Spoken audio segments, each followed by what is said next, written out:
3.2 gram. 8 gram என்பது ஒரு பவுன். பவுனுடைய அடிப்படையில் பார்த்தால் 11.65 பவுன் இருந்தால் ஜகாத் கடமை.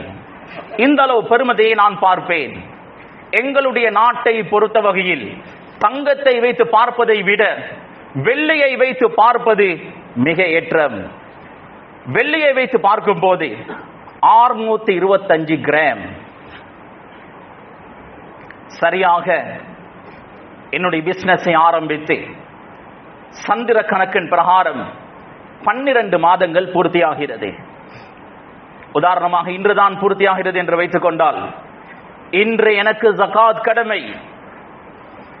இன்று 625 கிராம் வெள்ளி, அதனுடைய பெருமதியை நான் கணக்கு பார்ப்பேன். அந்த அளவு பெருமதியான பணம் பொருள் என்னிடம் இருந்தால் ஜகாத்